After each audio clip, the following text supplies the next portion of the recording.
ஆப்கானிஸ்தான் நாட்டின் வடக்கு மாகாண பால்கானில் பெய்த கனமழையில் 200 பேர் உயிரிழந்தனர்.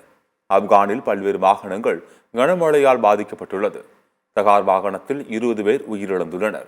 வடகிழக்கு மாகாணம், பதாக்ஷன், மத்திய கோர் மாகாணம் ஆகியவற்றும் கனமழையால் பாதிக்கப்பட்டுள்ளன. பாக்லானி ஜாதிக் மாவட்டத்தில் கனமழையில் 200 பேர் உயிரிழந்துள்ளனர். மேலும் 1500 வீடுகள் சேதமடைந்துள்ளது.